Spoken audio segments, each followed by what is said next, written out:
Sheryl Swoopes, that's the name. Unquestionably one of the best women players to ever dribble a basketball, she led her Lady Raiders to a national championship in 1993 with 47 points. After a decorated college career at Texas Tech, Nike came calling.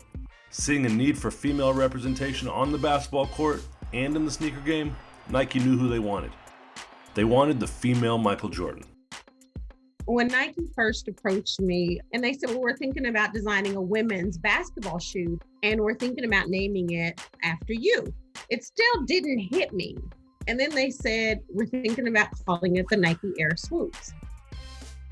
Sheryl was like a household name. Sheryl's game spoke for itself. Sheryl was most deserving of it. I actually get emotional when I talk about it. And when I think about it, because I also understand like how big of a moment that was, not just for me, but for so many young girls and women coming up after me.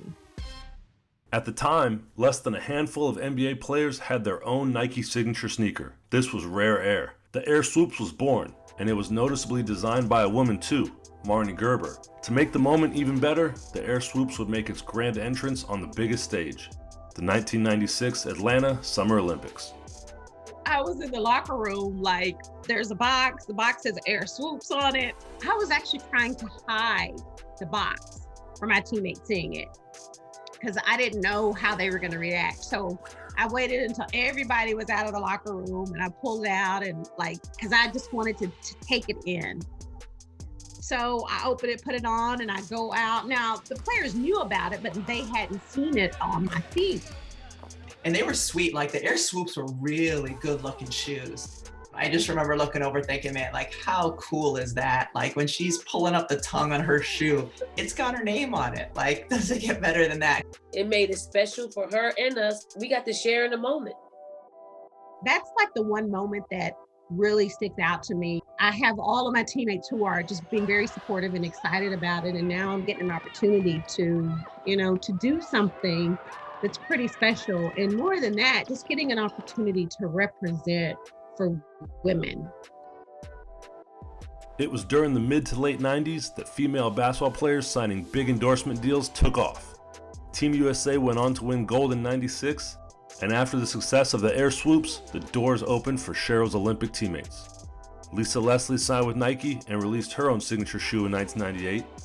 Rebecca Lobo signed with Reebok straight out of college and introduced the world to the Lobo. Dawn Staley and Nike debuted the Zoom S5 in 1999. Nikki McCrae joined the Fila family, and Cynthia Cooper was the face behind the Air Max Shake 'em Up and her own signature shoe, the C14.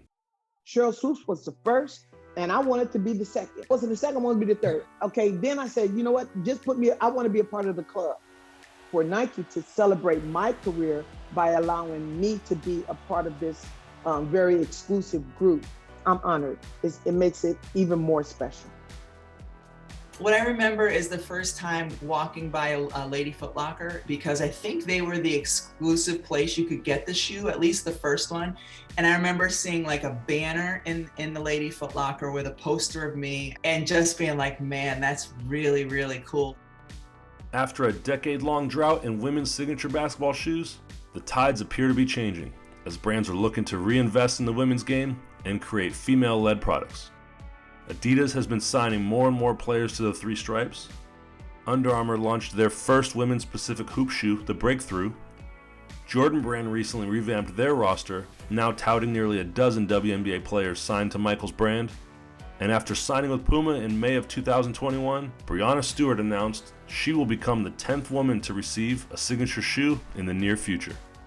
She's earned it. Stewie, from college to the pros, it's not easy to have that type of pressure on you in college and win 4 championships and then come back in the WNBA and win championships, even coming off of an Achilles injury, come back and you win a championship, man, that means you're the best.